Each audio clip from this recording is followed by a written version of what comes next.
Right, a very good morning. Today is Thursday, the 21st of September 2023. We are back again here for the KOKOLIRIKO show on Westnile television. With me, Frederick Dramadri, we have a couple of issues that we want to be sharing it with some of you, and also those who are following us on YouTube channels. You'll be able to interact with us through the YouTube channel, where you'll be able to use your phone or the tablet or the computer that you are watching us from, and send us a message, or really put your comments there that will be able to project here on the screens for people to really also see what you really have in your thoughts to say about some of the issues that we are discussing here. First of all, I want to welcome each and every person who is viewing us from different parts of this region, and also those from the other parts of this country and those beyond, because you are very, very much important to this show. Without you, we will be not really able to move far, because as we said in our missions to achieve, we want to light up this region. One of the ways is to empower the people with knowledge, with adequate knowledge and really rightful information that we want to really share with all, that the persons who are really watching us should be able to get factual information that is very, very positively impacting on the society and really transforming the society towards nation building. Those are the things that we want to really do. And those who are watching us within Arua City, I say thank you very much, and really continue with the initiatives of developing this city. Remember, this is a regional city where all the 13 local governments are eyeing at, and also really looking at the examples that you are setting in case you are not really doing the best, and that is what others will really also be able to replicate in their local governments. You are the pillar. The city is the pillar for, or it is the signpost of this region. Wherever any person is coming, he wants to first come to the city, and will really go to these districts later on. So the leadership of the city takes charge and really ensure that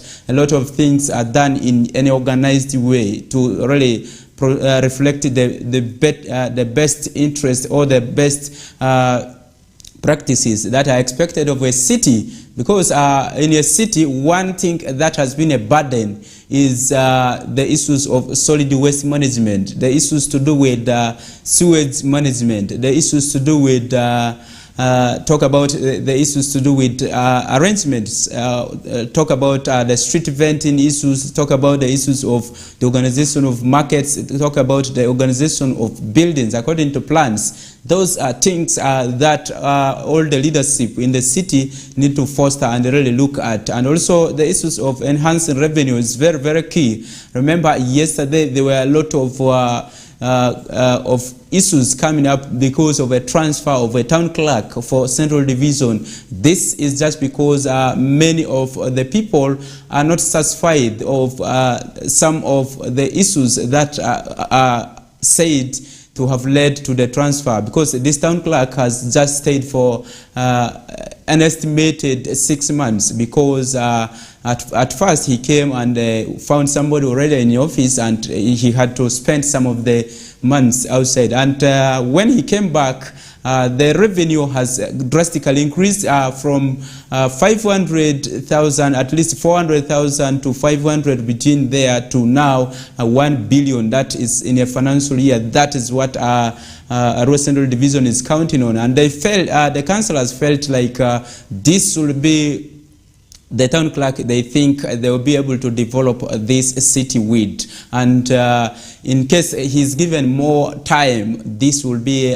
one of the ways this city will go actually grow very fast, and really also have a lot of chances in terms of organizing the city, in terms of revenue enhancement, in terms of other developments that are coming towards the city. And that is where the councillors are also petitioning the Ministry of Public Service and all that of local government over this transfer. And that is the biggest story that is running here in Arua City. And if you look at the previous the previous town clerks who have been here in Central Division, there were a lot of concerns about the use of local revenue at source, and this really led to, for instance, one of the town clerks who was replaced by the one who has been transferred, Drakma Malik, who has recently been transferred.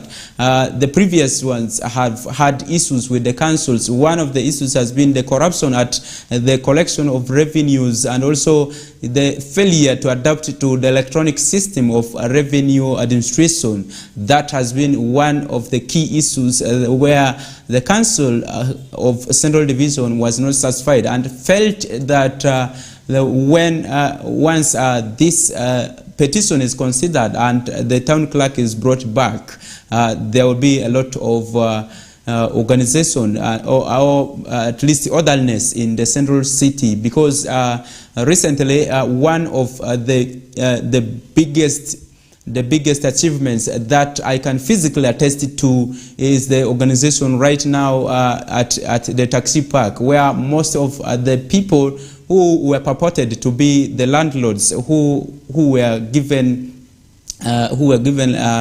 the go-ahead to manage the taxi park lockups by the Central Division turned to be the landlords, and were also lending this to the people who wanted to use these lockups. And also this brought a lot of issues where people were overcharged, people were people were charged like double. You pay the council and you also pay this person who is purported to be the landlord. And this is one of the key areas that this town clerk, Drakma Malik, was able to venture in and really understood all the issues around this, and was able to rule that all the payments will be channeled through the Central Division accounts, since all the tenants that were leased those lockups failed to comply with the memorandum of understanding that clearly stipulates that sublease is not needed, and also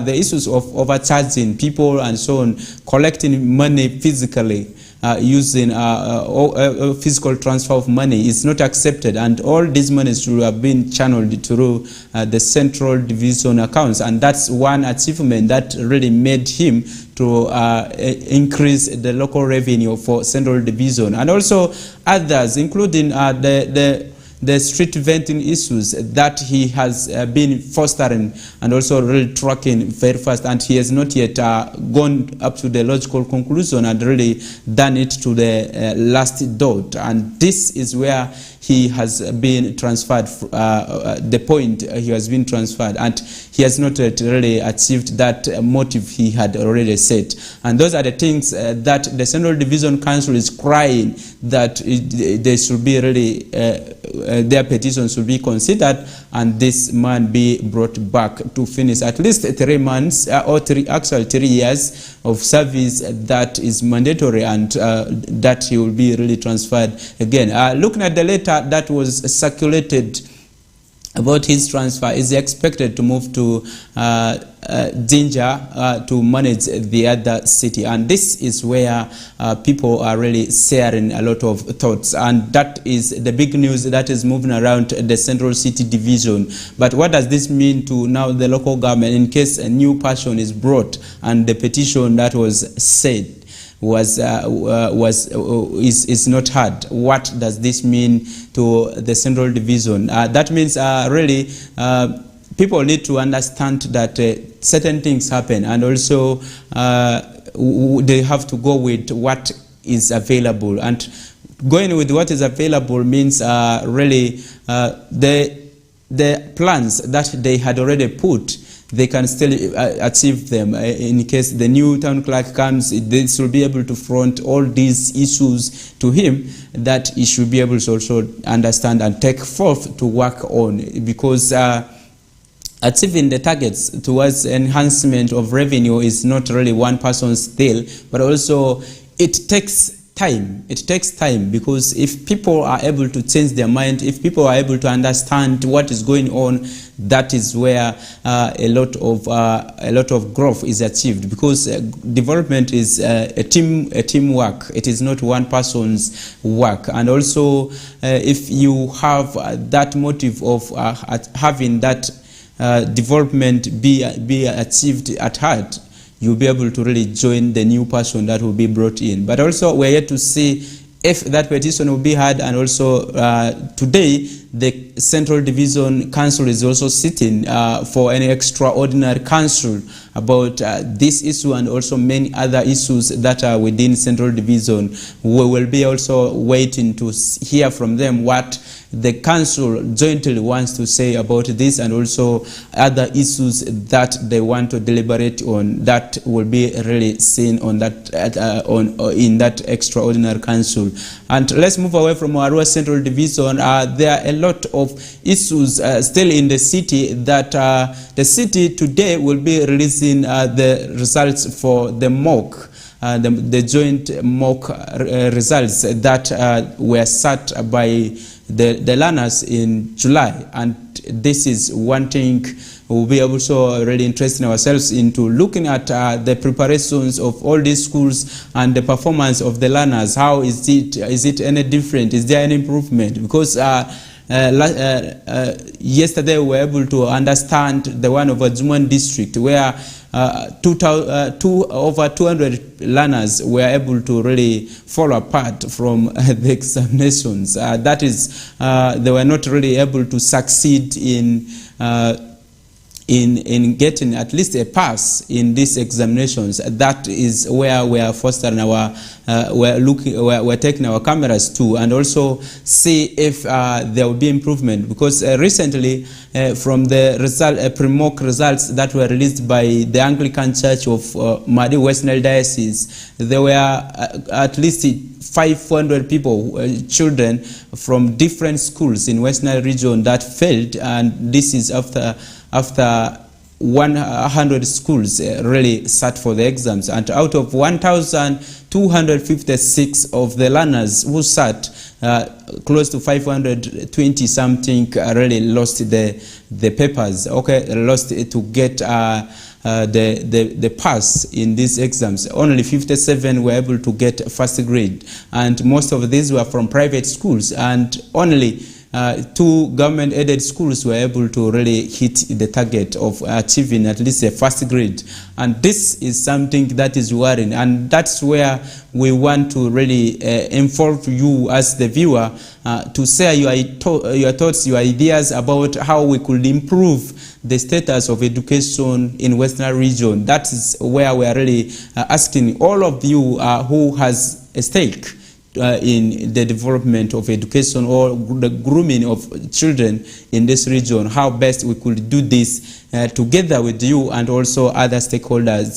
That is where we will be also looking at some of those issues. Away from Arua City, let's move to the neighboring districts. That is Terego District, where today the council will be receiving and also giving the last respect to the fallen vice president of Forum, actually Uganda People's Defense, Uganda People's Congress, that is Caleb Titia, who died last week because of unknown illnesses that we have not really gotten the postmortem results. And today will be an extraordinary council sitting to give a farewell or to say to bye-bye to him today, and that is one thing. And most times we have seen people who have died, and their remembrance has always been the issues to do with naming roads, the issues to do with helping the widow and so on. We're here to see what will be coming up, because this was an instrumental person in the district in terms of also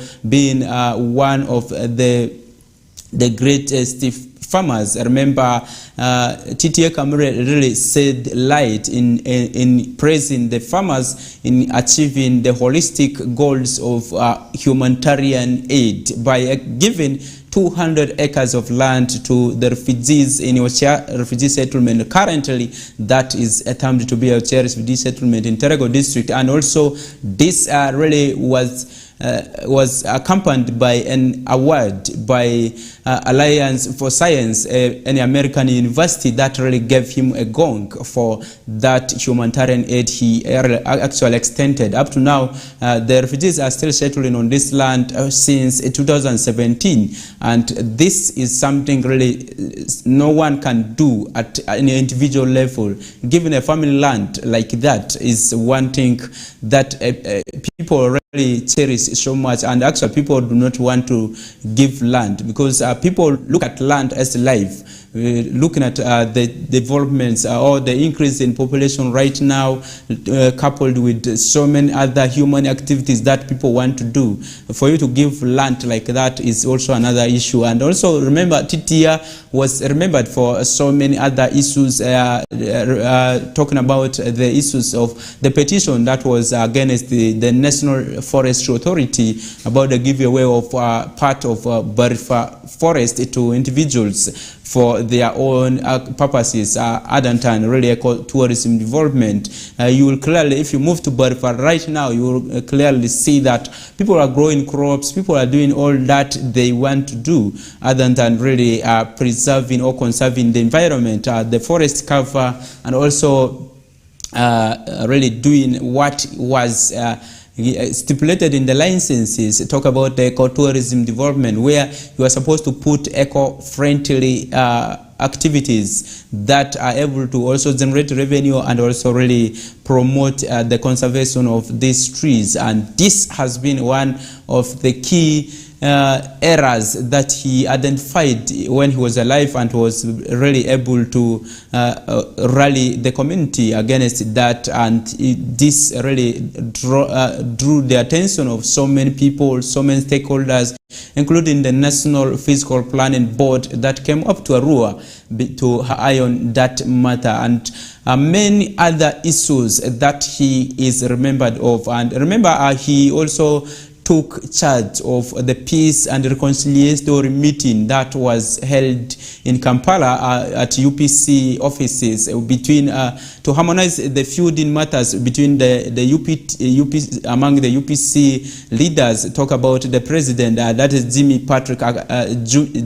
Akena, who had actually said he was actually going to opt out of the party if really people do not really abide by some of the issues. One of the key issues was the giveaway of UPC house for to the Uganda government, really to start accommodating the banking systems, the other offices of government. And that was where Titia came to really preside over the meeting and really made sure that UPC remained and those other internal issues were harmonized, and many other issues that other people really know.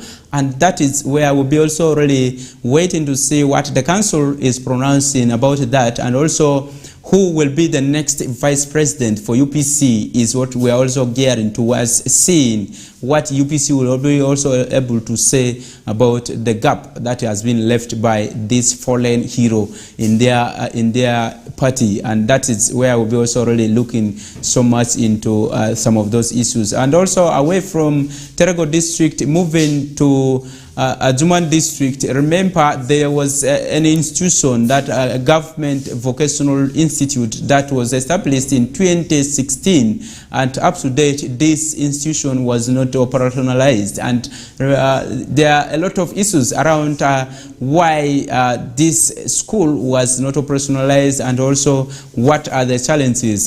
The education stakeholders cannot clearly understand why this was not commissioned, and up to now, learners cannot really access vocational education, especially the persons with disability cannot really access vocational education in that sub-region of Madi, where a good number of the learners are really limping or stopping at P7. Thereafter, they cannot move any further because there's no any other school that can accommodate them simply. And also remember the attitude of people towards really facilitating learners with different inabilities to move further with education. This mindset has really not been so much since among so many people, and they feel like this child, after reaching P7, has done enough. He should really come back home, maybe start sewing shoes or doing any other thing, any other work that is like to do with business and so on. Those are some of the challenges that are really affecting that kind of activity. So we are also really looking at when this will be operationalized and what is really pushing this kind of developments not being utilized, because a lot of monies were injected into that kind of facility, but if it is not being utilized, it is quite unfortunate, and that is where all the stakeholders need to team up to see what could be wrong, what could be the challenge, and so on. And that is what is very, very perturbing. In case we have injected so much millions or billions into an infrastructural development, but we are not utilizing it. That is quite unfortunate. Other than really injecting money into a waste like that, we could really prioritize other avenues to use certain some of those monies. And when we interacted with the education officer for special needs education of Ajuman district, he clearly indicated that out of the over 800 learners with special who really need special needs education, most of these really remain in P7, but at least a few of them, at least 10% of this can really move up to secondary schools. But the problem is the inclusiveness of some of these institutions. Many of the education assistants do not know how to interpret some of these things they are teaching to the children with who do not have inabilities in some forms of disabilities, but also looking at what really is needed for these kind of learners. Remember, they are supposed to be given also special attention. They are supposed to be given at least an extra time for them to understand some of these things that are taught in classes with other learners. That is why sometimes the examination bodies give them an extra hour of maybe like 1 hour or 30 minutes during examinations, and that is one thing all the schools that are having inclusive education needed to really abide by. They needed to add extra time for these learners to really understand some of those things that were taught, because of the different inabilities, they might not be able to catch up with some of the other learners, the so-called or the learners without an impairment. They will not really be able to cope up quickly with them, and that is where the challenge is with that. And that's why most of the people are advocating for government to establish different or separate institutions for these learners who have inabilities, so that they're able to understand their issues, they're able to cope up with what they can do, they're able to also really do the best that they are able to do within their abilities and so on. And that is where we are bringing the local issues within the region to a close. When we come back from this commercial break that we're taking, we'll be able to move into the challenges within the economy of this country. I remember yesterday in the Nile cast, we were able to run stories about how Uganda has actually failed to capture or to get to the set targets of the growth of the economy. Remember, last financial year, we had a target of reaching 6% of the economic growth, but we were able to achieve 5.5. This is up from 4.6% in the 2021-2022 financial year. So that is one thing that we really need to dive into after this commercial break. Let's take a break. Thank you.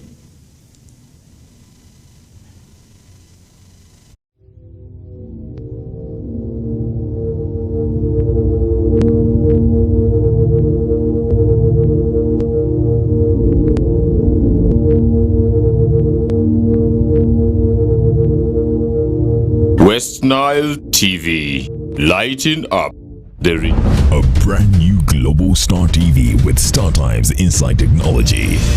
New TV innovation with an inbuilt decoder that connects you to both StarTimes antenna and satellite signal. With StarTimes Inside Global Star TV, you can enjoy over 300 local and international channels, 1 month StarTimes highest bouquet for free, automatic system update, more benefits, more affordable. StarTimes Inside Global Star TV is available in all StarTimes branches and dealers countrywide. StarTimes Inside, entertainment inbuilt.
Westnile TV, lighting up the region.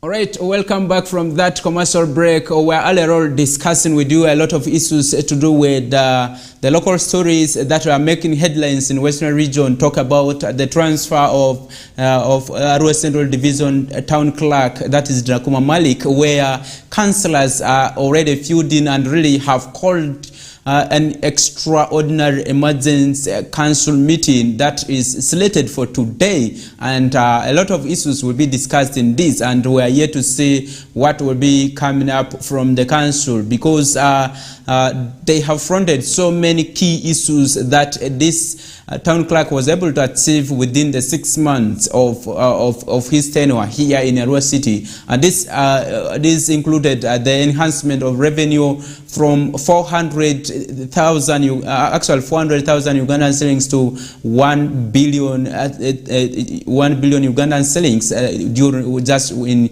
one quarter. And that is one thing people have been really able to cite so much in the Central Division. But also away from that, we moved to Terego to highlight on the issues of the paying of tribute, the last tribute that Terego District Council will be able to pay for the fallen hero of the UPC, that is Caleb Titie Kamure, who has done tremendous work in his life within the region, and also really bringing a lot of things within that. And also we moved to Adjumani to highlight on the issues of education for special needs learners within that Madisa region. There's no special needs education at a higher level that is able to support these learners with fostering education that is able to really bring them skills or really take them far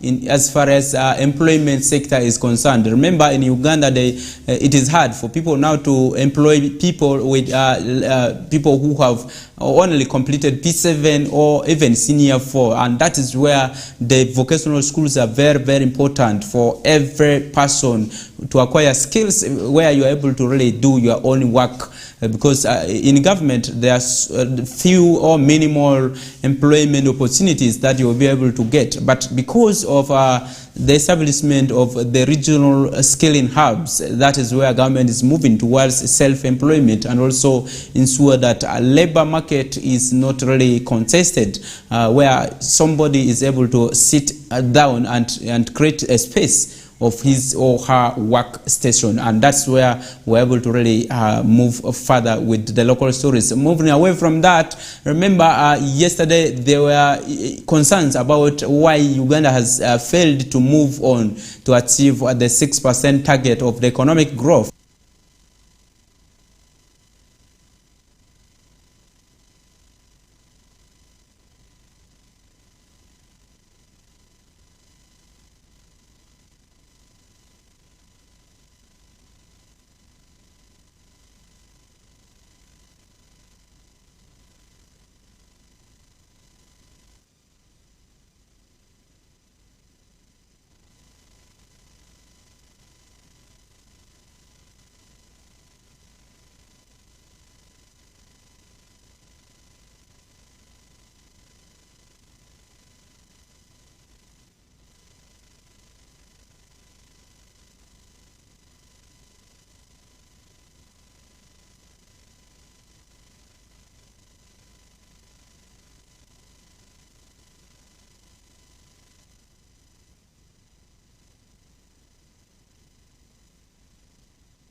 Have not enrolled on the electronic system of revenue collection and management. That is the problem. One of the problems is that financial increment, and that is the reason that really stressed that there's need for the local governments to have a key role to play, but also talk about the issues to do with the COVID-19 lockdowns, the shutdowns that the country has ever had within 2021-2022 financial year, and also 2022-2023 financial years. And this has been the greatest issue that was really affecting some of these milestones to be achieved. And currently Uganda's economic growth is at a speed of 5.5%. And let's move to Evelyn Anite, who really read that statement from the finance minister and understand the key factors that have really affected us so much into this, and also what we need to do in case we have that achieved. What has the World Bank said about also this? That is where we'll be moving to. Let's take a leave and move to hear from Evelyn Anite what she was able to relay to the stakeholders. The rate of 5.5 in the financial year 2022-2023 compared to, that's how it is going to be growing, compared to 4.6 in the financial year 2021-2022. The annual overall inflation reduced further to 3.5 in August 2023 from 3.9 in July 2023. This is way below the policy target inflation rate of not more than 5% per annum. As a result of low inflation, the central bank rates, CBR, was reduced to 9.5 in August 2023, down from 10% in July 2023. And commercial bank lending rates fell to 18.4% in June 2023 from 20.1% in the previous month. The economy is projected to grow by 6% by the end of financial year 2023/2024 and further to 7% over the medium term. So I believe that with all these factors, constant peace and stability, we will see growth in our economy. And as the economy grows, we expect it to be translated in your pockets. Okay, that is the statement from the finance minister, that is Matia Katsaizja, and really, you really clearly understand that we all have a role to play, and also as a government, there's a lot that is expected of us in order to really reach at least the bar where we're able to see that the economy is able to grow very fast, and where people are able to, just like the state minister has said, when the economy grows, people will be able to have money in their pockets. There will be no poverty.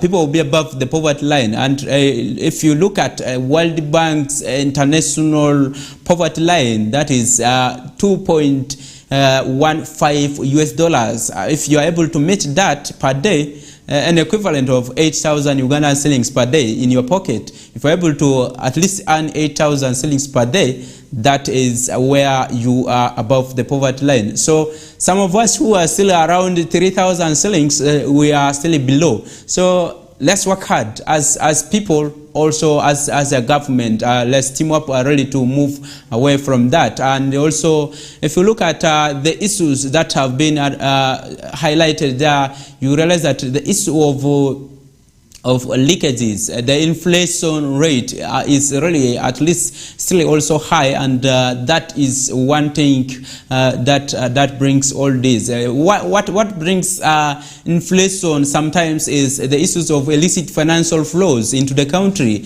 The illicit financial flows can come in a way that maybe the dollar is coming in a way that is not really monitored, and that's why the international the financial intelligence group, the team from financial intelligence is very, very paramount at that moment. And the Financial Intelligence Authority is mandated to regulate this or monitor these kind of activities in both forex bureaus, in banks, in also people's accounts. Look at people's accounts. When you have right now, if you have an amount that has dropped in your account and it is suspected to be of suspicious nature, you will receive a call from either the commercial bank managers or someone within the financial institution, and that is how far they have gone in curbing the issues of illicit financial flows. And if you have ever had that,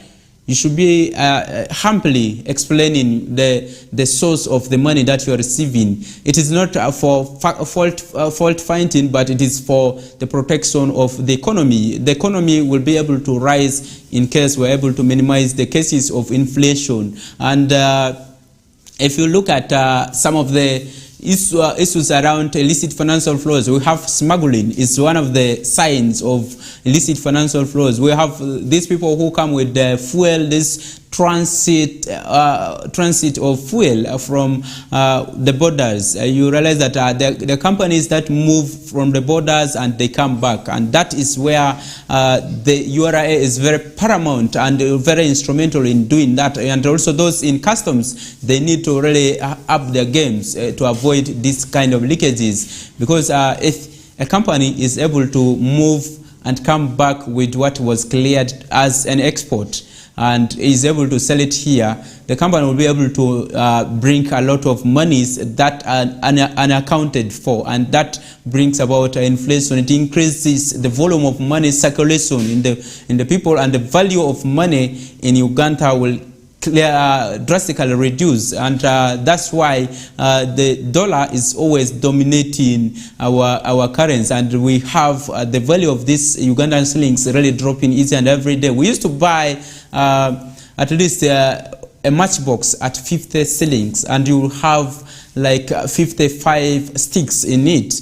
Right now you will have 40 sticks, you buy it at 100 Ugandan shillings, and that means the value of our money is really reducing so much. And that is the simplest example that I can give. And two, if you have we bridge that gap. We have communities who live along the borders talk about the issues of wildlife trafficking and also human trafficking. There are people who are there doing this like a business, where they are able to move with products of wildlife. Talk about people moving with elephant tusks, people moving with the commonest, also the pangolins that cross from one country to another, and these are sold to people.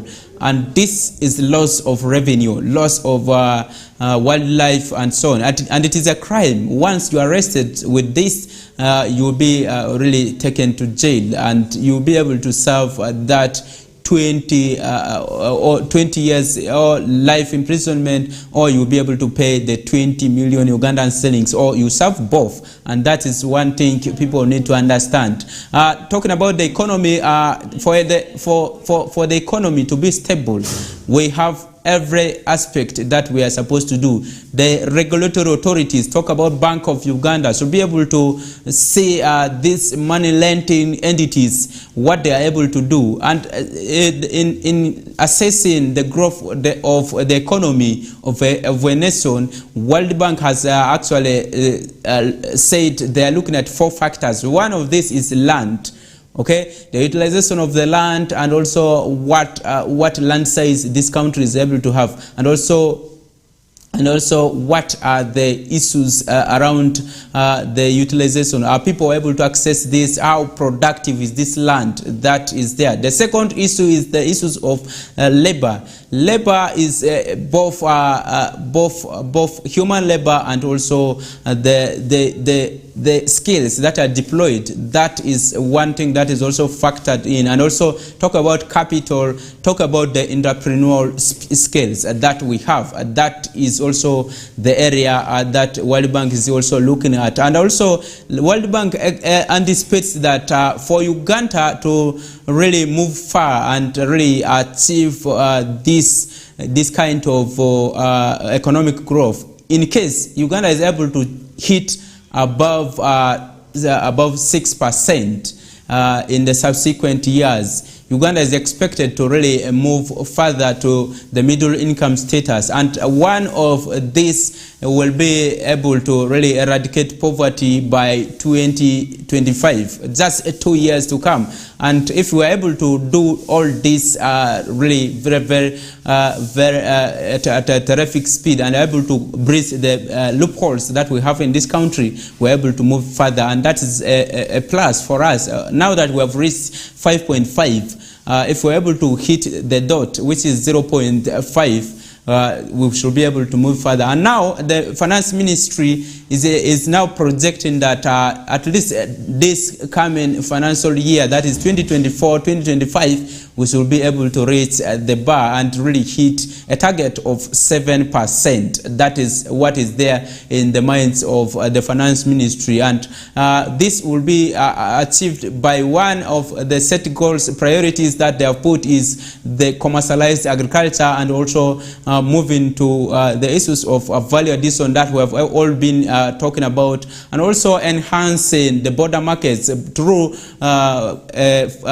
clearing or tarmacking the roads that move to these border markets, and also improving them. Talk about the Dramataku markets, the Kampala markets, the Elegu markets, the Afodzi markets that are at the border points, and many other markets. Talk about the Busia market and so on, many others that are along the borders of this country, and that are booming so high, and that's where the Ministry of Finance is prioritizing to move to. And also they have also issued instructions to Bank of Uganda and many other regulatory authorities, including URA, to tighten the belts of all the loopholes that have been found in the illicit financial flows. Just like earlier on, I stated that one of them is by monitoring the financial transactions. This will be able to bridge that gap, or maybe somebody sneaking with huge amounts of money from the neighboring countries and coming to bank it in Uganda. That is one way they are able to really going to avoid some of these kind of illicit financial flows, and also improve widening the tax base, and also widening the market base is one thing that they are looking at. locally here in Western region, leaders were able to also react to this, and most of the issues that they were able to say is this country has not really moved far because of the kind of hybrid procurements that have been done, because government has really earmarked so much money and given to contractors that are sourced from central government, and these have not really done so much service to the people. And talk about the hybrid projects, for instance, the ACDP, the Agriculture Cluster Development projects that were really put in different districts, and most of these contractors were sourced from the central government, and monitoring them was very, very difficult, and yet government has injected so much billions into this this kind of procurements. And also one thing the leaders in Westnile were advocating for was the issues to do with giving liberty for the local governments to start hiring contractors that they are able to supervise, that they are able to warn, that they are able to also monitor closely, because those who are brought from central government do not really want to be supervised or really monitored closely by local governments. One of the key issues that have been highlighted around that is the issues to do with who reports to who, and these people say explain that the contractors first of all say they are not answerable to the local governments, and that is the challenge that they said if we were to really embrace the decentralization policy and look at the issues of the developments in a keen and a better way, that is one way this should be really put down. Because if services are not delivered adequately to people, that means the economy is not doing well, and those are the parameters that I said earlier on.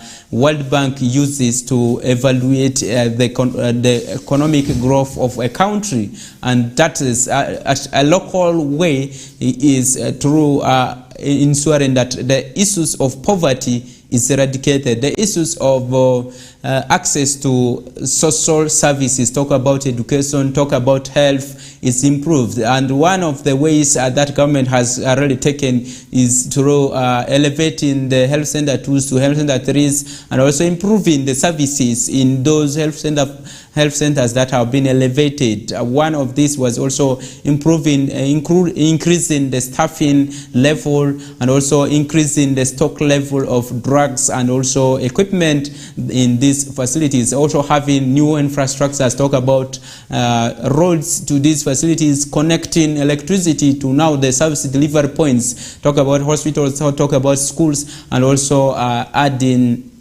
a good number of teachers or health workers into these institutions. And that is one way we're able to increase our economy, the value of the economy that we have in this country in a local way. If all these are addressed, if people are able to avoid these rampant cases of smuggling, extortion, and also these issues of misuse or mismanagement of public funds, and we're able to put them to rightful use for public use, and people are able to access the services that the monies are expected to really bridge such gaps. That is where the economy will be assessed and really be able to grow very fast. And also skilling the people is one thing that is very important in terms of the labor market, where people are able to afford the 8,000 per day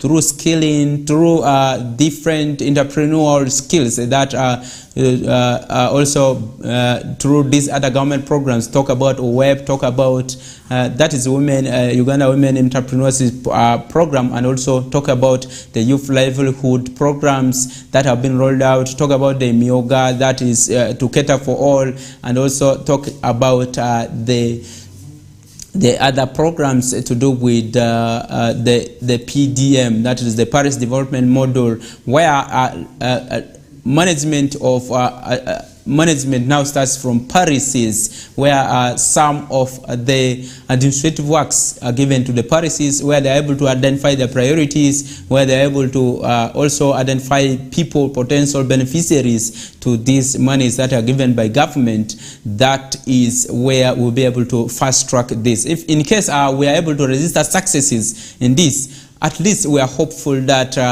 in a day, a person will be able to get that 8,000 shillings that World Bank is saying. Once we are able to reach that 8,000 shillings per day by 2025, Uganda will be able to reach the middle income status, and also the Uganda's economy will be able to really see that high level growth, and that is the pride that every person is cherishing. And if you compare that 8,000 is the international rate, but locally here, Bank of Uganda's poverty line is around $1. $1 is an equivalent of 3,700 shillings. Okay, that is where you are able to see so many people. Sometimes why last year government and actually where the battle between Bank of Uganda and World Bank over the middle income status was arising, that was because of that variation between the international poverty line and the local poverty line that is drawn by Bank of Uganda. So people who are able to hit the $1 shillings per day, that in Uganda here you are above the poverty line, so you are termed to be a wealthy person. And how do you maintain that status? In case you are able to hit $1 per day, that means you are doing fairly okay. You are able to afford at least a meal per day, and also you are able to send your children to school. That is where Bank of Uganda is saying people should work harder and also ensure that you have a side business. You should be a flexible person if you want to hit the poverty line, be above the poverty line. You should be able to have other businesses to do it done, because if also, for instance, if you are in the public service, doing local government work or doing government work, you are not working for 12 hours, you are working for 8 hours a day. So how about the 4 hours? Can't you establish a small business that you can sit in the evening around and really do something to raise some money? That is one thing that I leave to yourself as the viewer. What can you think of to really move away from the poverty line and also really achieve push Uganda to achieve that economic growth and already move to the middle income status? That is where I drive our attention to.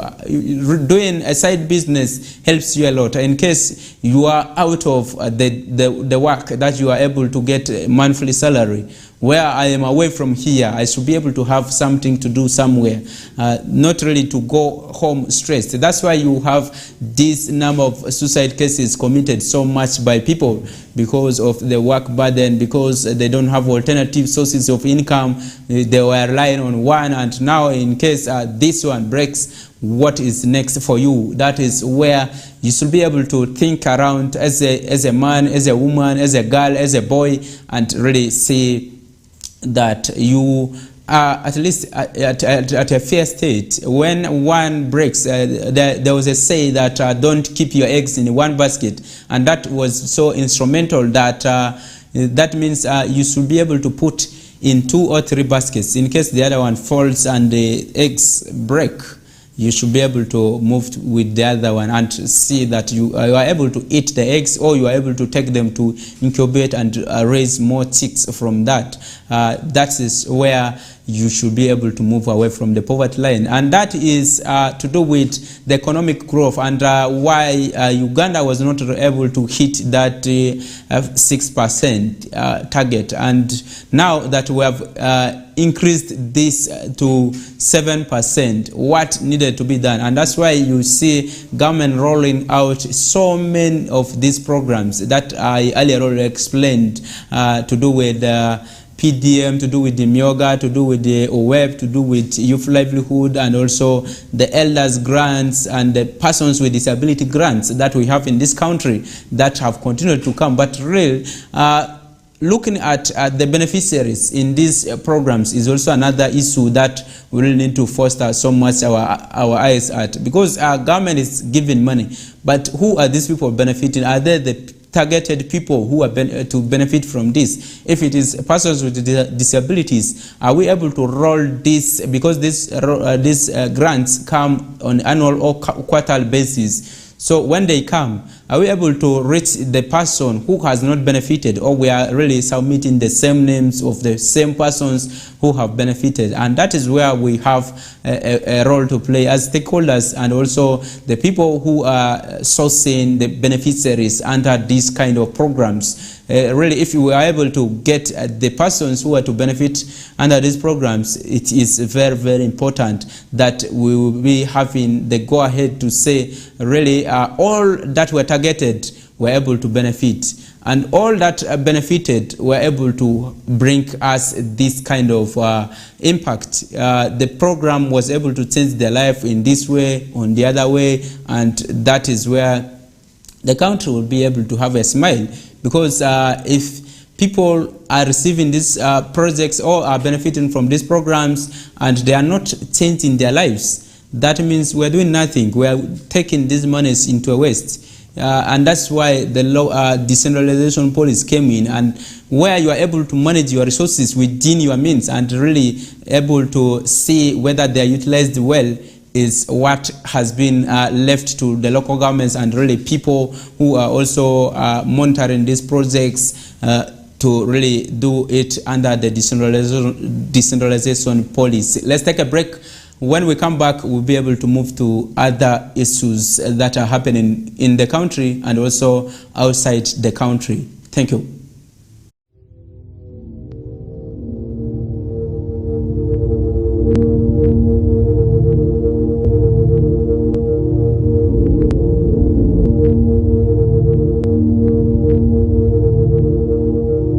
Westnile TV, lighting up the region. A brand new Global Star TV with StarTimes Inside Technology. New TV innovation with an inbuilt decoder that connects you to both StarTimes antenna and satellite signal. With StarTimes Inside Global Star TV, you can enjoy over 300 local and international channels, 1 month StarTimes highest bouquet for free, automatic system update, more benefits, more affordable. StarTimes Inside Global Star TV is available in all StarTimes branches and dealers countrywide. StarTimes Inside, entertainment inbuilt.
Westnile TV, lighting up the region.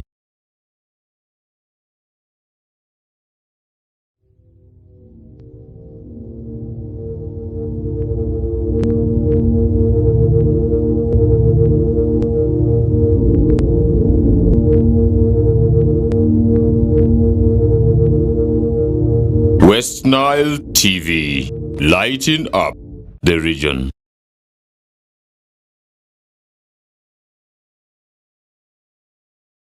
Come back from that commercial break. We are discussing so many issues to do with the economy of this country, how it is not really thriving so fast, and really what are the issues behind this. And really we're able to understand from the speech from the finance minister that was read by the state minister for privatization and investments, that is Evelyn Anite, that clearly the country had set 6% target to achieve in the financial year 2020-2023 financial year, and really because of the issues to do with leakages of finances, and also the issues to do with the poor implementation of certain government programs, and also talk about the issues to do with the rates, the value of our currency in this world. We are not really able to hit that, compounded by COVID-19 that affected the performance of the economy, and also that brought the shutdowns to really curtail that COVID-19, and that was a very great issue that came in. And really we discussed so much issues to do with the implementation of government programs, and also how we could bridge the cross-border movement of businesses, the flow of businesses, starting with the illicit financial flows that we could really control through the issues of money laundering, and then the issues of wildlife trafficking, and also transit of goods, how the U-turn around the transit of goods could be really avoided. That is one thing we're really so much discussing about that. And really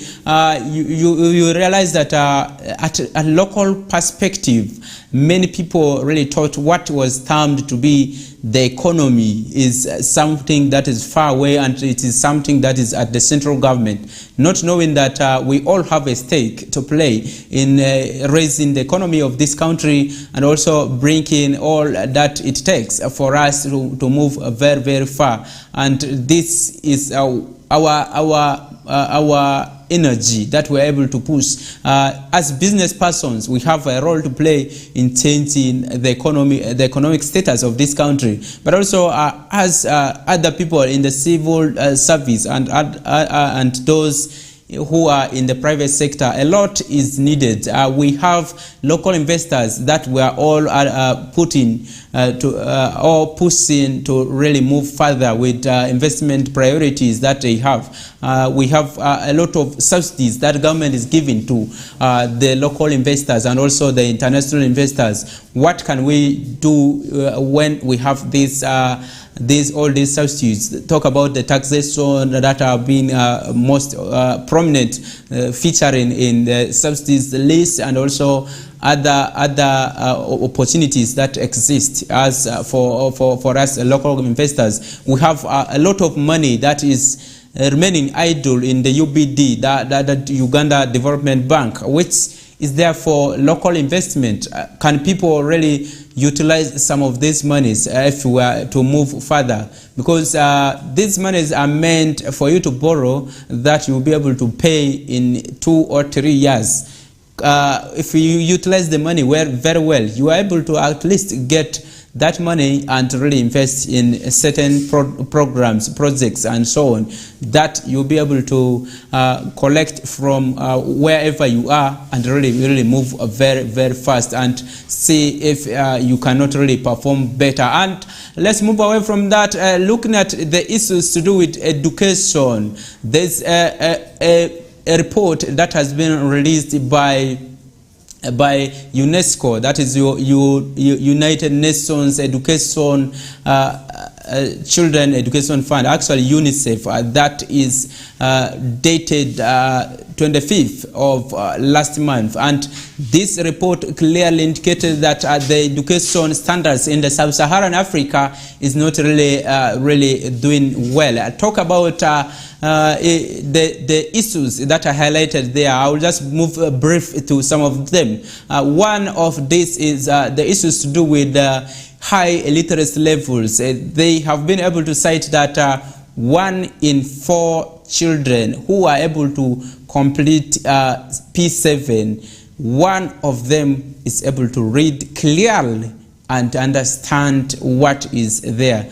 And 2 people out of 50, 2 people out of 50 that are out of school, that have either finished a level, cannot are able to express themselves clearly, publicly, and able to say something when they are in the public. Maybe they are called to address a gathering freely. They are able to come and really explain certain things to the public without fear or worries and so on. And that is one thing we are going to zero our discussions to. And also looking at other things like the high school dropout, the quality of education that we have is also another issue that is highlighted in the discussions in the survey reports here, and also talk about the issues of the quality of infrastructure that we have in these countries. And remember, there are more than 40 countries in the sub-Saharan Africa, and these start from South Africa and come to up to Uganda here. So Uganda is one of them, and we have all the East African countries that are in this sub-Saharan African member states and so on. So what we have as a country, as a region, as a continent to do with this, and what does this entail with the quality of education that we have, the standards of education, and talk about infrastructure. I will talk about the ICT equipments that are used in these institutions, the curriculum that we have. Are they able to really feed or get employment for the learners when they graduate in other regions or continents, if they are able to move to look for jobs? And also talk about the issues of the quality of the teachers that we have.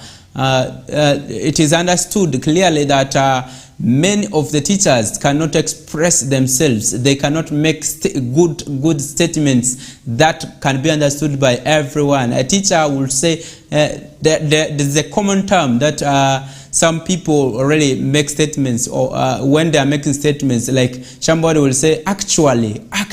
So I think, you see those things, those repetitive words, maybe, so that I think those statements are the ones that have been marked and really highlighted so clearly here in this report. And they have said a lot of things to do with that is attributed to the quality of the institutions that are able to nurture these teachers. And talk about the sub-Saharan Africa, you realize that there are 10 countries that have been ranked the best. And these 10 countries, you will not see any of Uganda featuring this. At least we are able to say Kenya on the 7th position. At least that is the pride of East Africa. So what does this mean to the education system that we have in this country? Like for instance, Uganda, we were able to bring some of the teachers speaking.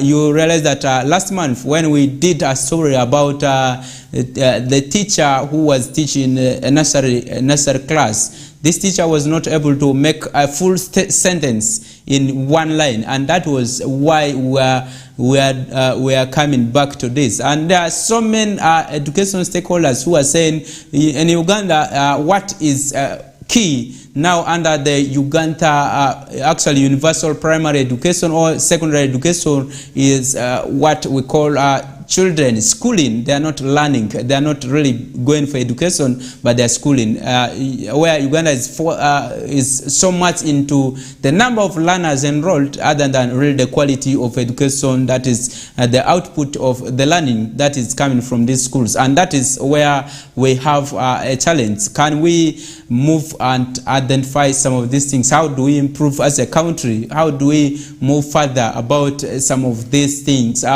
Looking at from your village, you have a school that is there. As a councillor from representing that parish, talk about a parish having a government-aided or a private school that is there. There are some schools that are operating in dockers. There are some schools that are operating in shelters that are erected using grasses, that are using these walls that are with just clay and so on. And the safety of these learners seems to be threatened by the weather, changing weather patterns and so on. Like in a rainy season, children have no way of really continuing with education. They have to go home. They have to be dispersed. And during sunny weather, it is also hard to teach these learners. And those are things really we need to address if we want to have a quality education attend. Talking about the issues of the instructors or the teaching assistants that we have, the education assistants that we have in these schools. What do we have to do about the quality of education institutions that are providing education to the teachers of teachers? How do they relate? How do they relay quality in these teachers they are producing? That's why our government has taken an upper hand of saying that we are going to start admitting primary school teachers from A level, that is secondary or senior 6 level. That is where government is moving. And there were a lot of discussions about this opinion that was shared. Many people said that there were teachers who were termed to be the UT or the untrained teachers from primary schools who were able to give quality education. And with the change in technology and the way people are able to do things, learners are able to learn through smartphones, internet and so on, you realize that sometimes the teachers are also not comfortable in teaching these learners. How do they move further with this? How can teachers be ahead of the game other than the learners being ahead of the game? I went to one of the schools in Arua City here, which I will not mention because I don't want to embarrass certain people in these schools, where a learner was able to tell the teacher that what you have mentioned is wrong and the answer is this. And those are things we are now talking about, where a teacher has not done enough research and comes to the class when he's unprepared. And with the change in technology, a learner is able to read ahead and is able to do research more than the teacher. So the teacher became like a learner for the learner. So this is where we're coming from. And really, the quality of the institutions, the tertiary institutions that are able to bring out the teachers should really move ahead with what the teachers are supposed to be really doing. The issue of teachers getting degrees, I hope in that degree course, these issues of research is emphasized so much when these teachers are able to come to really do the teaching and learning here in these institutions. Because right now, learners have the access to all that is ahead of them. Talking about the library, we have now the public libraries, we have the internet cafes, we have the curriculum that has now accepted learners to move with smartphones to schools or to aid learning as one of the equipments that they are able to supposed to go with. And also now, if you look at that kind of thing, a learner has the smartphone in the hand. The teacher is teaching the learners there with his traditional chalk okay, the chalk that he has, and also the teacher does not have a smartphone. There are some teachers who are still using the traditional the phones, the button phones and so on. So those are things that really affect the quality of education. If a learner is able to say that, teacher, that is a wrong answer, then you will realize that the attitude of this learner will be like, I know more than this teacher, why should I attend the lesson? Or why should I go to school? And those are things that really demoralize the learners, because you are not up on the game. You are not the one in charge of the teaching. You have left the learners to be ahead of the game, and that is where we have issues with the moral aspect of the learners in this kind of classes. It is hard for the teacher to control the learners. It is hard for the learners to adapt or to really listen to this teacher clearly when he's delivering information, because the learner feels like, I know what he's coming to teach, or will really underrate what the teacher is able to give. Let's move away from that traditional system of education and really move to a more harmonized way that is best for the learning in this technological era that we have. And also parents who are not supporting their learners. And one of the issues that was highlighted was the issues of scholastic materials that are not provided to the learners. A learner is able to move to school and be happy when he or she has all the equipment or the apparatus of learning. Talk about the books, talk about the set, talk about now the smartphones that are needed also in these schools, talk about the other issues, things to do with the uniform, the footwears also matter. And also, if your child is out of place, I mean a child feels uncomfortable when he is not in uniform, because he will not really look good when they are in groups, when they are in the school, when they are in class. Other learners will be looking at this kind of learner and feels uncomfortable to sit with the colleagues. So parents, we have also a role to play in this, but also buying these scholastic materials is very, very important if we are able to really move further with education. The issues of teenage pregnancies, government had provided a solution. One of these was all these learners be sent to school, not now to the institutions where they have been, but move to other institutions of learning where they are able to be in Sept, like the boy is taken to another school and the girl is taken to another school, to avoid that issues of not feeling okay, or the same that other learners, the stigma that comes with the pregnancy, and your colleagues are saying, no, hey, you see, hey, so and so is pregnant, they will start laughing at this. And that is what government was really trying to bridge, because many children were able to move or opt out of school because they had conceived or they were married in childhood and that really affected and increased the poverty levels in this country. And that's why government was saying children who have conceived should be able to go back to school, and the parents should be tasked to really support them vigorously, just like the way they used to support them. We have seen scenarios of parents saying, now that you have decided to choose marriage or conceive, I'm not going to support you anymore. And that is one thing government was criticizing and saying, no, support these learners. They have a future to live, because when we leave them like that, they will not really have anything to support their families. They will not really do much as us. We also support the girl child who has conceived, and the boy child should be also able to go to school. All of them should really not really opt out of school, and that's why this was there. But we are seeing that those who went to school have not been able to continue. They are able to come back home, and this is very, very quite unfortunate. We would request that the schools should be also take that deliberate effort to understand why these children are opting out of school now, much as they were able to go back when they were still pregnant or when they had conceived. They were able to go back.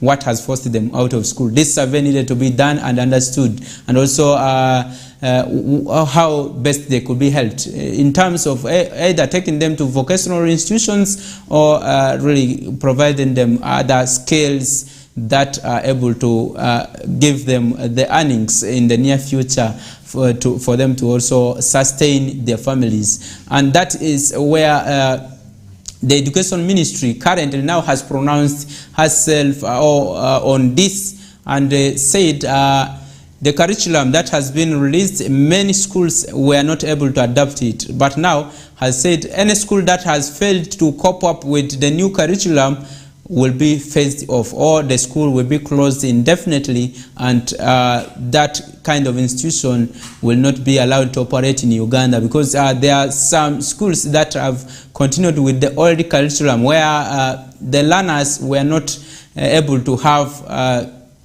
these practical kind of discussions. But now the current curriculum provides for practicability of what is being done, what theories were written in these books. They have moved away from that. It is now more of a kind of scaled curriculum, skills providing curriculum where the learners are able to lead discussions. It is now learner-centered other than the teacher-centered, which was previously there in the curriculum. So that is a very hitting directive, and we expect the education officers to take it very key in order to improve that. And some of the issues that were highlighted were to do with the infrastructure, the kind of desks children are sitting on, the kind of buildings under which this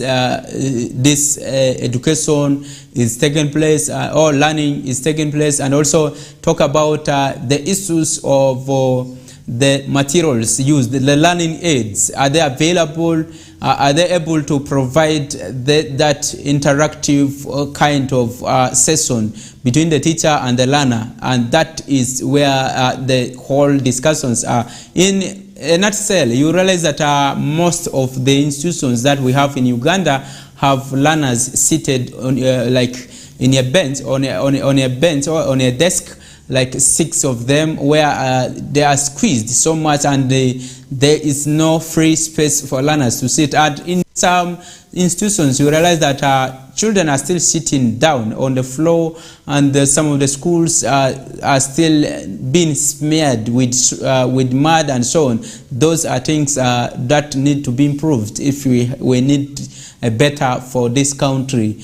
And also fight the issues of illiteracy that are still within the people we have in this country.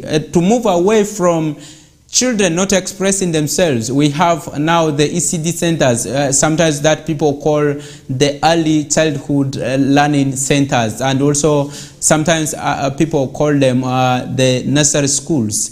At what age should a child move to a nursery school? That is very, very important. And government has said children should be able to move to nursery schools at the age of 3. And by 5 years, the children, the child should be able to move to P1 or to start attending P1. By 12 years, a child should be at P7. That is the recommended age. But we have seen children being taken at 1 year old to school, that he will mature there and so on.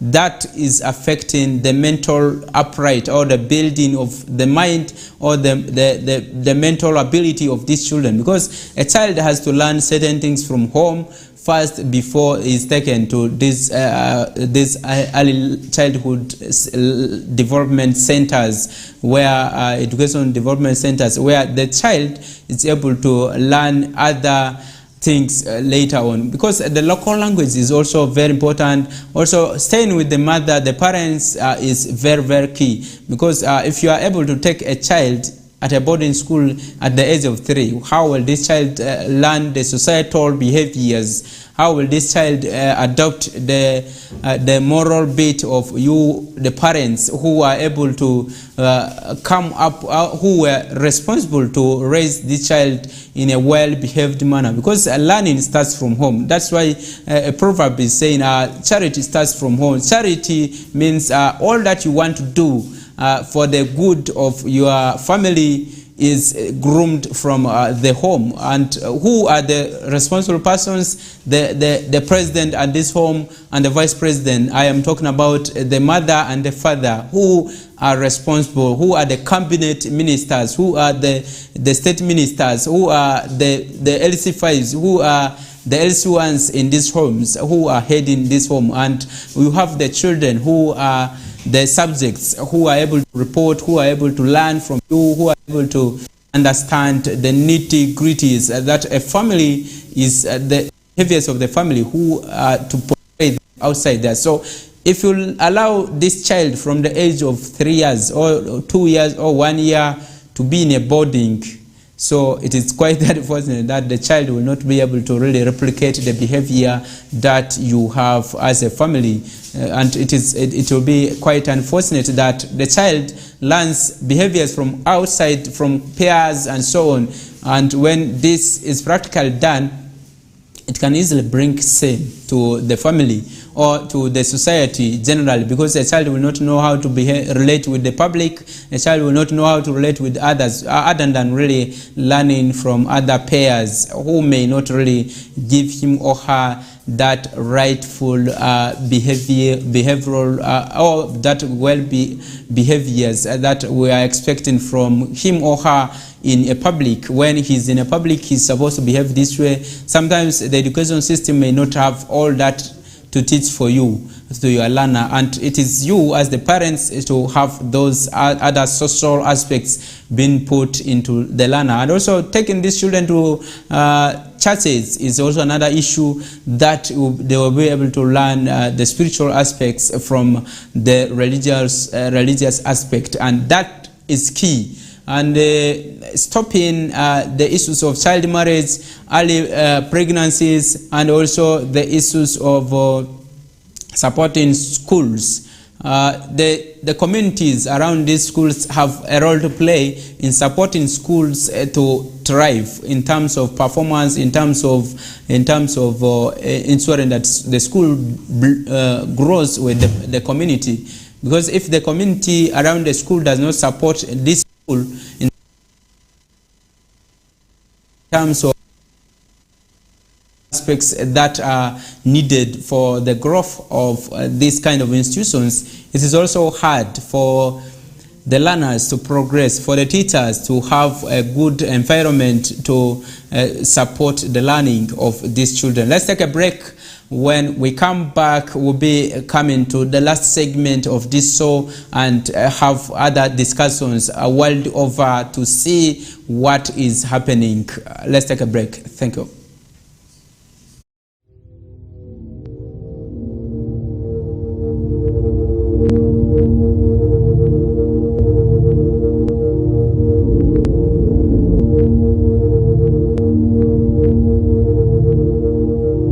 Westnile TV, lighting up the region. A brand new Global Star TV with StarTimes Inside Technology. New TV innovation with an inbuilt decoder that connects you to both StarTimes antenna and satellite signal. With StarTimes Inside Global Star TV, you can enjoy over 300 local and international channels, 1 month StarTimes highest bouquet for free, automatic system update, more benefits, more affordable. StarTimes Inside Global Star TV is available in all StarTimes branches and dealers countrywide. StarTimes Inside, entertainment inbuilt.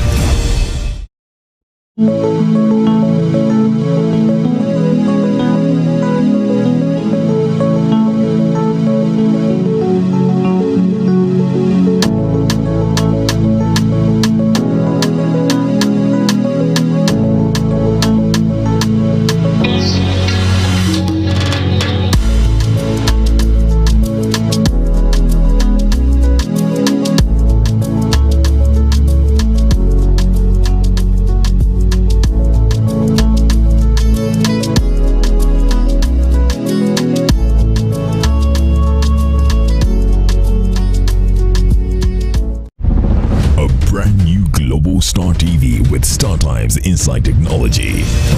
New TV innovation with an inbuilt decoder that connects you to both StarTimes antenna and satellite signal. With StarTimes Inside Global Star TV, you can enjoy over 300 local and international channels, 1 month StarTimes highest bouquet for free, automatic system update, more benefits, more affordable. StarTimes Inside Global Star TV is available in all StarTimes branches and dealers countrywide. StarTimes Inside, entertainment inbuilt.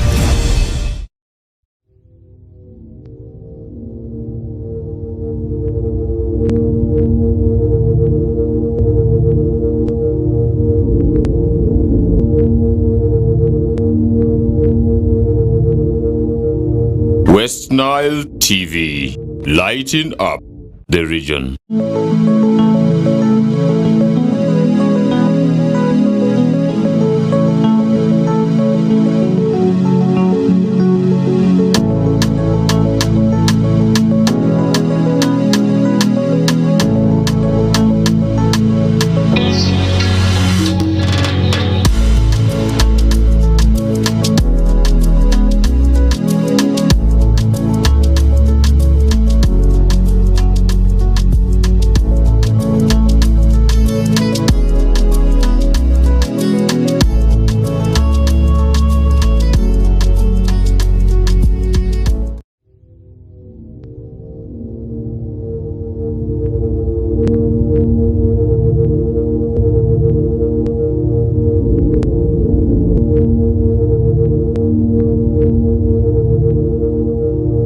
Westnile TV, lighting up the region.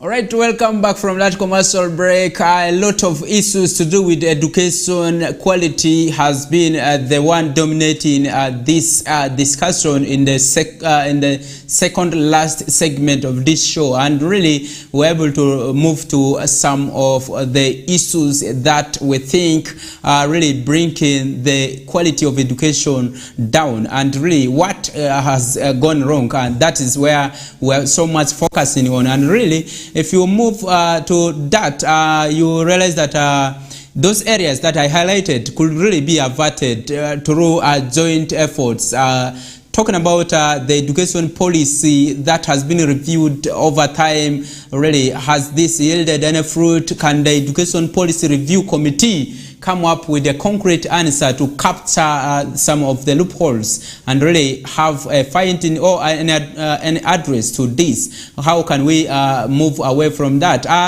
Let's move away from that. One breaking news that has come in just a couple of minutes is the issues of journalists being named one of the top people whose rights have been abused in Uganda, and really journalists have become victims of the human rights abuses. This is in line with the duty, the roles they play in this country. Remember, in 2022, there was a survey, a research survey that was conducted by African Center for Media Excellency, that is ACME, that is here in Uganda, and this non-profit-making organization has so much been in doing media work, and in the research they were able to do that report that they have just released. You realize that journalists' rights have been abused in terms of the issues to do with the welfare,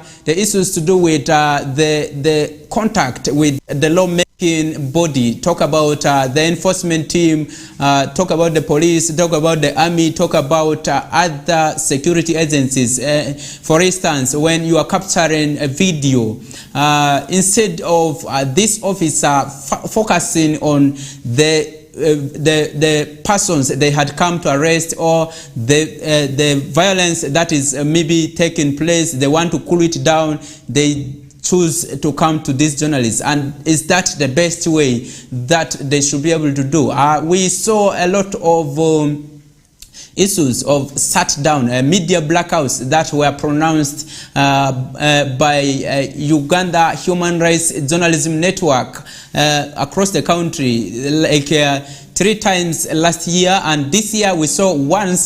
This was after one of the journalists was tear gassed, just like that, and the officer we saw in the video that was making rounds in the social media was really beating this journalist up when the health workers were protesting over the not being deployed, and this was really so touching. And as a journalist, I felt it was not really appropriate, not until the police had to come out and really make statements and really brought the officer to apology, and not until the journalists were able to resume work. And this is not really something that is really so good. And if we talk about journalists themselves, journalists come from the fourth arm of the government, that is the fourth estate of that is a transparent and really a different entity that is able to check both government and the private sector, including the people, the communities, what they are able to do and really foster the common goal of development. So what is the problem? One of the issues that have been highlighted in this report is the issues to do with the welfare. Talk about the welfare to do with many journalists going without contracts in the media houses. The right has been abused by the proprietors of media houses or maybe the managers who deliberately fail to issue contracts to the journalists. A journalist is able to work for years and cannot even receive those NSSF or the remittance of the NSSF, or is not able to get the various entitlements is able to he's supposed to get, and that is what what dominates the media industry in Uganda, and it affects the work of these journalists. And that's why sometimes the journalists talk about the field reporters brought the idea of if the issue of the fair rise or the increase or the uniform pay is not regulated among the media fraternity, it is quite unfortunate that many of these journalists will be able to move and really have their own, establish their own media houses. And do you know what that means? That will affect the gatekeeping that we expected of here. We'll have a lot of fake news that is coming out of what they write, because they will write in their interest. They will not write in the interest of the public. They will not write in the best interest of the public, and that affects the quality of work they do. And also, if you look at the mistreatments that we have in some of the media houses, where they are not able to give contracts to the journalists. Sometimes journalists miss their salaries. Sometimes journalists are just chased by words of mouth, and this affects the management or the way the journalists work. They are quite like demoralized. They may not really do the best that you expect of them. But also talk about the issues of remittance of NSSF. This is where most media houses has fallen victims. But also this NSSF is very important. You know, the Uganda government has said these are some of the taxes or the savings that this person will be able to really get when he has retired or he's due to get his returns, and that is for the future plan. And if you are able to give this, please, these peanuts, the 10 or 20%, if it is given, that is good, or the 2%.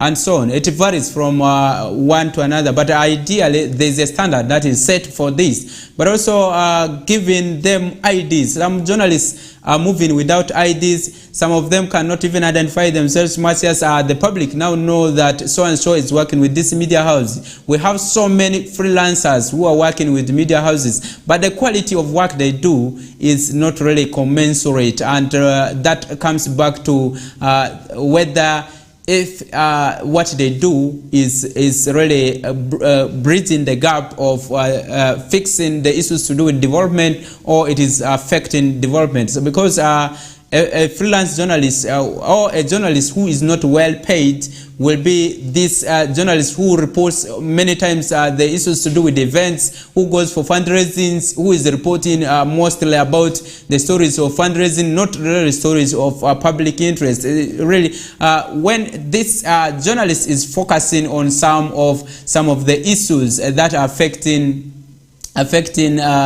the community feels good, they feel relieved when their voices are heard.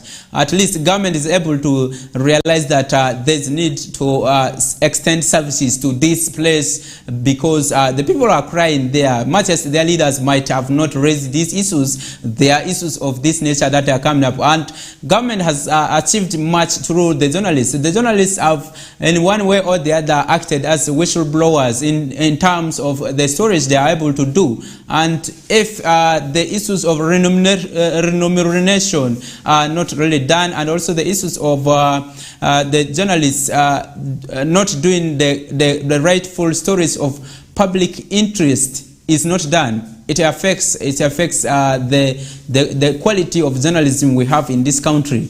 One of the abusers of these rights has also been spotted as the public themselves. You realize that some of the stories that affect communities or the people in offices, when they are done, you realize that people tend to follow these individual journalists who have done those stories. For instance, stories to do with mismanagement of public funds or public assets that are abused by public officers. When these issues are brought out by journalists, you realize that sometimes these journalists are followed up to where they are staying. Instead of these people writing to the media houses or moving to court to petition that maybe somebody has alleged certain things on me wrongly, and these are the facts that I have.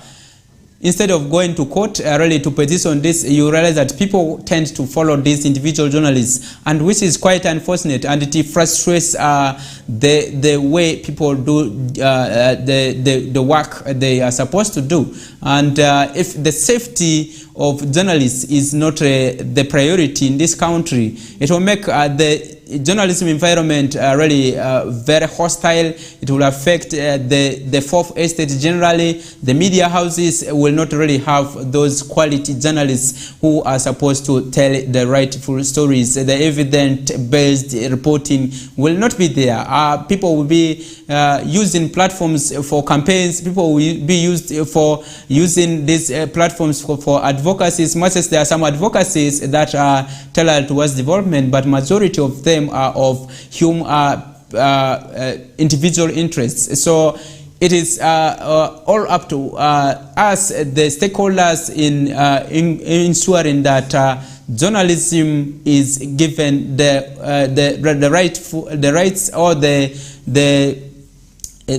environment that it needed really to thrive, and also to do better if we want this country to move a better milestone. But the contact between police and journalists need to be cemented, not by apologies. There are some officers who feel, I've not seen it too common in Westnile, but in some parts of this country, and mostly this comes around protests. This comes around campaigns for elections or any other campaign. This comes around the issues of advocacy, when some group of people are not satisfied of certain things, and when they come on streets, when journalists are covering these kind of things, it appears to the law enforcement entities that it is the journalists who motivated these people to come on the streets, and they decide to really focus so much on the journalists who are with the cameras, who are recording some of these things. Yet this is to understand or to get evidence of what is taking place. Now, if you don't have the journalists on ground,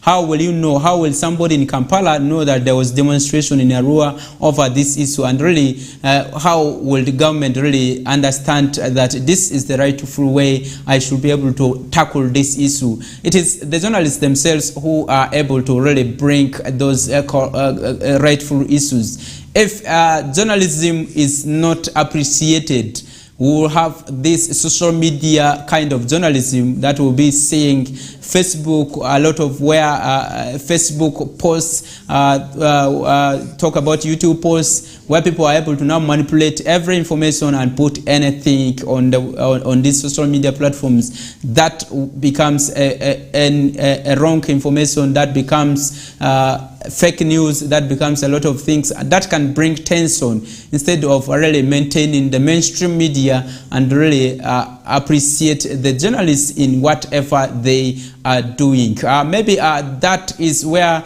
we put that discussion to do with journalism to a halt, because really issues to do with journalists is very, very touching. When I begin talking about it, when I begin thinking about how I am doing the work, sometimes it brings tears on my eyes, because when you are doing the just, when you are doing saving the lives of people, when you are even advocating for developments, nobody appreciates this. It touches the heart on where we are heading, and that affects a lot of things that we really do.